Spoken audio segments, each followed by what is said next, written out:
On behavioral rehabilitation, you know him from New Leash on Life and also from Canines Only. Here he comes, our gentleman, Bobby Dorafshar. You all know Bobby. He is the best we have, you guys. He's the best there is. Go, Bobby. Hi, guys. Hello, everybody. My name is Bobby Dorafshar. I have the best job in the world at train dogs, and I love it. The reason I love it because it will put me in a situation I can see what I do is effective. Every time I see a family, they come to me, and mostly the ladies. My husband will throw this dog out. It will take him to shelter. They just chewed our house, attack my gardener, or go on. And I feel I have this much of a chance to save that baby's home. Bottom line. End of the program, I always get the husband involved because I know the weakness is the man, because she's very passionate and she's the one come to me. And we can show that individual, this little four-legged creature, with all the love, he can change and he can be better. And maybe the mistake was his. And if you're logical about it, if the reality hits, you're effective. If I don't do my job, it's not going to happen. So I'm on the line a lot of times. If this dog going to stay home, or all of us, we're going to go and try to rescue this animal. I don't want to rehome the dog. We have plenty of it. Our responsibility as a dog owner is huge, but unfortunately with this society, a lot of people, they have no clue. It's cute. My kid wanted it. How old is your kid? 2.5. How could I say no? I promised them since they were 2, now they're 4, and go on, but I don't have the lifestyle, or they have no understanding. Unfortunately, I will see some of that through our own friends as a rescuers, with the number of the phone calls we get. I went and I rescued a dog. I had them for 2 months. The dog has a separation anxiety. The dog is showing aggression. The dog attacked my other dog. Oh my God, you take it. Sure.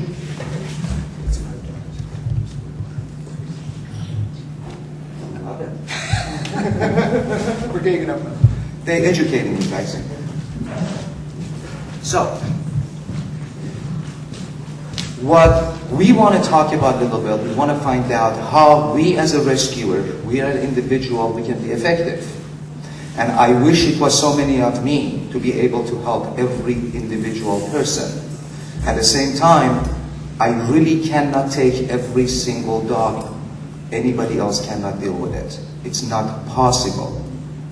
So we're going to talk a little bit about what we have to do, how we can evaluate this situation, what is the most important part of our job as a rescuer, as a passionate individual, as a person want to go to the shelter and adopt the animal, what we have to look for, what we need. To me, the biggest problem everybody has is aggression. Everybody is so worried about, oh my God, the dog is going to show aggression to my family member or to my companion animals. So aggression is the biggest issue. Another issue we're dealing with a lot of people, which you cannot place the animal, is a separation anxiety. This is what I see most of the time. I cannot leave this dog home. It will destroy my house. The carpet, the door, the windows, and some safety of the animals, which I know these beautiful creatures jump through the second-story window through the glass, and they landed on the ground with a broken leg. And that was the second time. So we need to focus on that. Factor of aggression is very, very simple. 1, hormones. When the dogs became to maturity age, 9 months to 16 months, the hormone kicks in. They automatically show dominancy to another animals, to their partners. So what we need to do is to make sure when we have an animal at a young age, to get them spayed or neutered. Very important part of our job. It's not about the health issue, yes it is, but it's not the most important part of it. But the most important part when you're dealing with the sexual maturity, it is very important for your animals. They understand the hormone kicking in and coming slowly and gently, you will be able to control it. Second one, environment. What kind of environment these animals have? These dogs, they've been chained up. Have we socialized them at a young age? It's very important in the first 4 months of the puppy, the way they socialize them. It goes from grooming, trimming nails, petting them, touching them, checking them out, and other animals, people. Another one is learning what the person had teach this dog. I know people at a young age, they get the glove on and they fight their puppy and it bites their hand. Then they want to know why the dog, when it goes to the maturity, why the dog showing aggression when you tell them, no, half of your arm is gone. Okay? And the last one is genetics. The dog is being bred to do certain things, or there are issues, which is the hardest one to deal with. I'm going to go from genetics. If we have the right tools, we can control the genetic, not 100%, but we can ease up the situation. We can easily control the genetics. Can we rely on that animal with that genetics? Maybe not. Is the dog unadoptable? Absolutely not. Because if we can work with the environment, we will have the dog with a genetic issue to be able to be safe. And I know a lot of you guys here, you have dog with the issue of genetics, and you kept on past 5 to 10 years. Okay? But just understanding the situation. Hormones, a lot of people, you guys all know, we all want to have our animals fixed. But when you go to the park and you see that you have a neuter dog and an unaltered animals, the sense they're sending out is different. A lot of people, they don't pay attention to it. The sense they're sending out to an altered animal is different. Most of the dog unaltered, they do not get along with the altered animals. So it would be great if we can educate those people. If you're coming to the dog park, it's an off-leash park, and you have one unaltered and run 20 altered animal, how we can handle this situation would be a very, very healthy issue. Now, when you guys planning to rescue a dog, please, please, please, I know we're all very emotional, but for 5 minutes, let's put our emotion aside a little bit. Let's look around us and see what we can do. We are so emotional, myself included.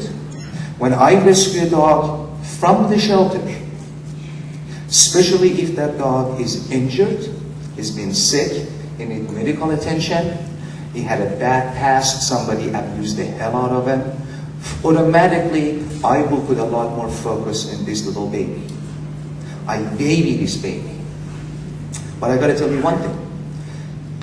Environment comes forward immediately. Every time you rescue a dog from a shelter, what you expect from him is the first day comes to your home.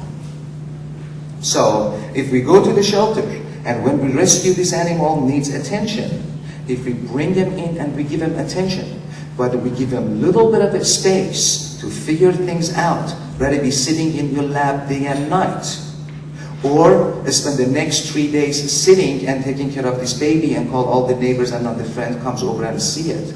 Think about on Monday you gotta go to work. And the dog is gonna freak out. What happened to all the attention? Remember, animals end up in the shelter is due to a fact of the person owned them has no connection with these animals. Not because the animals are bad, not because the guardians are bad, not because anything except there is no relationship. I have not met one person yet owning a dog and has spent half an hour a day quality time and not to be in love with that dog within 2 weeks. I have not seen one yet. So what I see, it's very simple. I see a person go get a puppy for the kids. They're busier than hell. The kids after 2 weeks is scared of puppy because they're chewing, they're teething, they're grabbing the shoes. The dog goes in the yard. Mom goes to feed this dog. Dog is 4 months old, jumps on mom. So now mom is afraid of it a little bit. Next thing is door open, food out, door closes. And the dad's job, which is working all day, is to clean up poop. I'll be glad to do it. But if there's no contact, there's no connection, he doesn't want to do it till the Malibu light and the sprinkler system get chewed up. All of a sudden, my family doesn't have a yard, my kids cannot play, I have a dog which is destroying anything, I don't want it. Guess who's going to take it? Nobody wanted unruly teenagers. So people go to adoptions, people go to the shelters, they look at the dog jumping all over them, especially they have the kids with them, automatically they bypass a beautiful, young, healthy, uneducated dog is going to be homeless, unfortunately has to be euthanized. Let me rephrase that, has to be killed. For no reason. So what is our job? Play our hand right. Play our hand right. You bring a dog to home. Remember, we all act as a halfway house. We're not the home. If you want to be a home, be home. Give them all the love, do whatever you have to do for your animal. If you're going to be the guardian of this angel, do whatever you feel comfortable. But if you are acting as a rescuer, be a rescuer. Don't cause more problem. Don't damage this dog. And I see a lot of people, they damage more than solving the problem. Just because we love that dog. What I recommend you is bring the dog to your home, bring him to the facility you feel the dog is going to be safe, and give him a little bit of a space. And from first day, any behavior comes to you, if it's not acceptable, try to fix it. If it's not acceptable to you, it's not going to be acceptable to anybody else. When you're home, put a little bit of a separation between yourself and the dog. Sit, watch TV, have a little baby gate in the kitchen. Let the dog understand you around, you come, you go, but safe. By sitting and spending 24 hours on this dog, it will get very, very attached to you. So what happened when the dog is attached to you? The placement is a stress on the dog. I don't care how good of a home you find for this dog, that changing the environment make a huge difference for the dog, because this dog is being ignored for the first 6 to 8 months of their life, ends up in the shelter, angel picks him up, spend 5 days, day and night. Dog never seen that before. Jackpot, I got my angel. I don't want to leave him. That's the fact. It's just as good as you guys won a lotto ticket for $200 million. Yay. You won't let it go. So then what happened after 2 months? You find a great family, you hand it to them, this family works. Dog goes through the stress. So what did dog do? Try to jump the fence, chew the things, go under, destroy the house. Why? It's looking for you guys. It's looking for the angel. I want that person to stay home with me. So you're part of bringing these animals to your home, to your heart. Look at it as a halfway house. Look at it as a business. Look at it, you're there to take care of these animals, make sure they're in a safe environment, and you're there to educate these creatures to be a good companion, because that's what we're looking for, companionship. You see there are certain problems, you adopt them up, request they go to some kind of training. Training is not to just teach the dog to sit and heel. Training is about getting the owner to spend that 15 minutes quality time with their dog, so they get attached, so they fall in love, and they feel they are effective, they are helping this dog out. So they need to build a relationship. Now, a lot of times what we do, we rescue dog from shelter, is the hardest job, because evaluating this animal, if it's going to fit in our home environment, or our rescue center environment, or in, can I take him to the doggy daycare? I mean, these are the very important issues which we have no clue about the past of this dog. So spend some time, ask people around, get professional, evaluate the dog. If you don't feel, if your goal is, I'm going to take the dog I don't know about, and he's going to go in my kitchen, and he's going to get along with my Chihuahua, and this dog is 250 pounds, and my Chihuahua is a little bit snappy, but I can control that situation. What happens if it doesn't work out? Now you're stressed, your family is stressed, your dog is in danger, and this dog goes back to the shelter, is going to die immediately because it's a return. It's not a good dog. And then what you're going to do? Make a bunch of phone calls. Somebody has to take these dogs. Somebody has to take this dog. Somebody has to take this dog. Unfortunately, Most of the places I know and I deal with them, they're booked. A lot of them. It's very lucky if somebody has a little bit of a space, we can pull another animal in. So it's important, if you see that, bring your dog in, get a crate, re-socialize the dog. If you feel you can handle it, don't just open the door and come in. Let's see how the dog reacts. Introducing dogs to your own pets is the most important part. And it's not about just bringing them in, so who's stronger and I'm going to be a dominant one. The most important part of introducing to dogs, relationship. Some of them, they could be very, very insecure. Some of them, they may not be socialized in past. Maybe one of them is very, very bully. Maybe one of them very dominant, another one very scared. Usually, when we are insecure, we're defensive. Every one of us. We are very defensive when we're insecure. Take the two dogs for a walk. Let them see each other. Oh, I have a dog 5 feet away from me, and he or she is not bothering me. Let them feel that first. Do a couple of a walk. Let them know, you know what? You sniff your things, my things, so let me check you out. Rather bring them in face to face, and both of them, they're going to look at it. I'm going to kill you, no, I'm going to kill you first. So spend that time. If they are not working together, maybe you should crate them next to each other and control that aggression a little bit from outside in the safe environment, because you never get a second chance for the first impression. So as the dog. So if I'm bringing a dog to your home and your little Chihuahua attacked my big, huge Mastiff, my Mastiff from that moment is going to be very defensive towards that Chihuahua. Now let's change that. I had a phone call and an email a couple of days ago from a lady rescued a dog from one of our shelters. Beautiful, beautiful Labrador. Gorgeous. With a picture attached. I rescued this dog 2 months ago. I have 2 kids. One at the age of 4, one at the age of 8. And last 2 months, my Labrador bit the 4-year-old 4 times. Wrong. As a mother, how could that happen? So they brought the dog to me. The dog is a pussycat. I asked to bring the kids in. The kid comes, the dog gets up, runs away. What happened? Well, my kid fell on the dog 5 times last week. I swear to God, from the couch, control your kid. You can't? Put a baby kid. Do you not want to sleep? Put him in a different room. So my focus turned from helping this lady to a point of how can I help her son? Why? Because it's the same exact kid is going to come to my house, your house, and he's going to grab my dog's tail and my dog is going to kill him. Then my dog dies, I get sued, and the kid has a scar in their life. They're scared of dogs and need a plastic surgery. Why? Because a mother didn't spend the time. Please be the other mother. Even we rescue animals. We can talk about behavior of animal, believe me, for 3 days. They told me I got 20 minutes. And I look at it and go, okay, what area are we going to work with? What do we want to do with this? The most important part of our job, if we want to help our city, if we want to help our animals, okay, if to play our hand right, I believe you need to work smart, not too hard. I'm a big believer of that.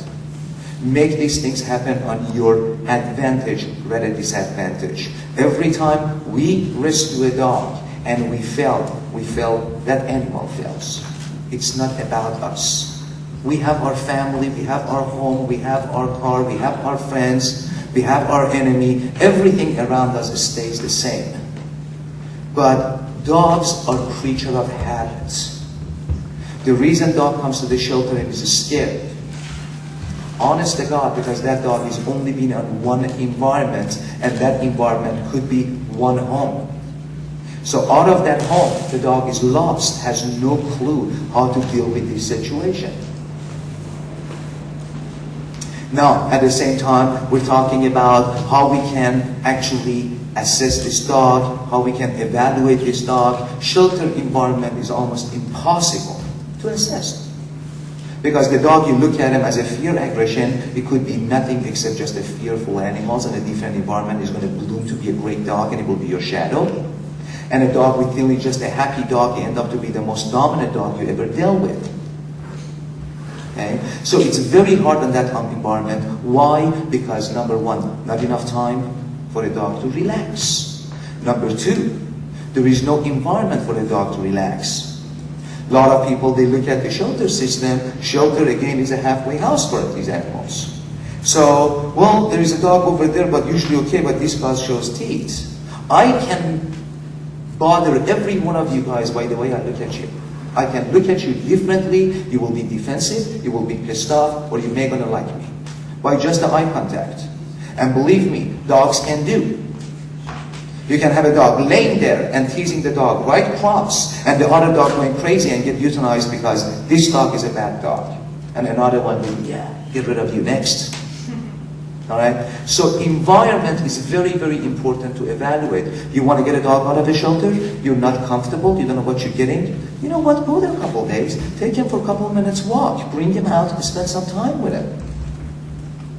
And time with him is not the dog jumps on your lap and you pet him constantly.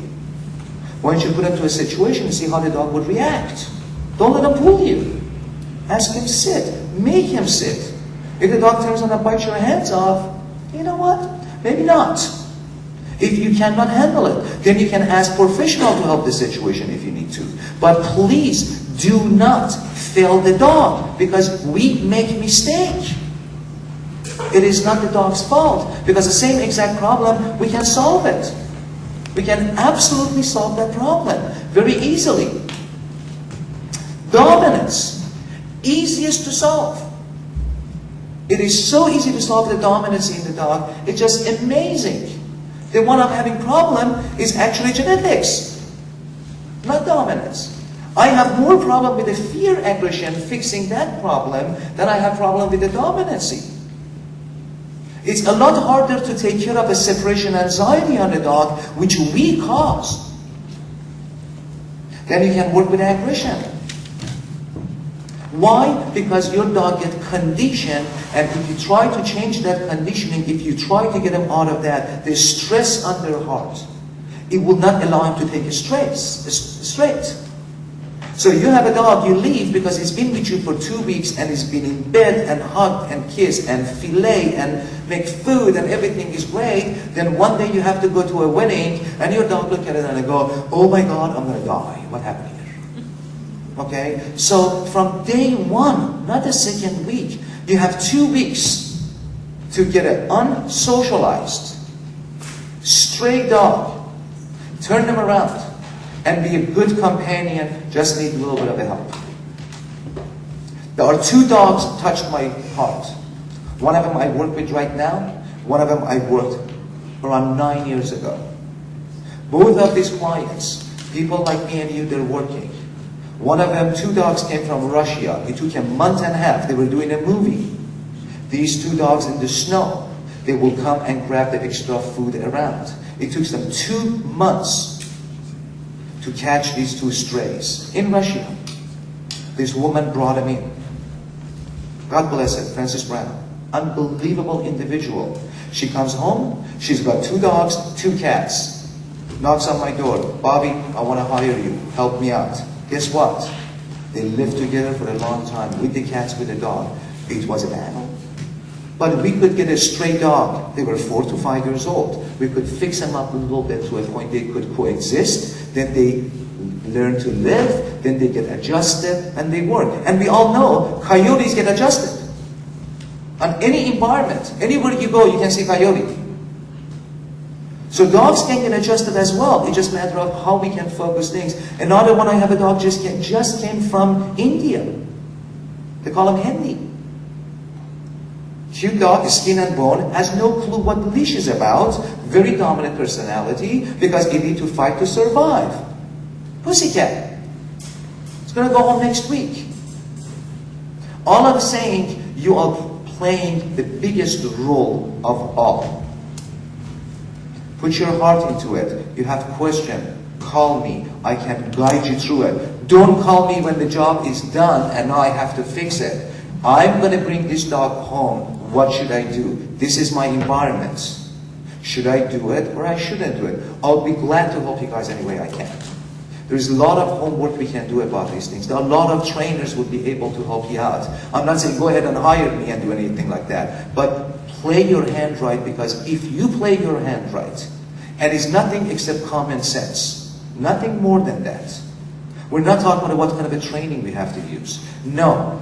Just think about, you have your kids and their friends come over and they want to spend the 3 days with you. You set up your rules from day one. You don't wait on the third day to try to correct all these kids. So I think my time is out.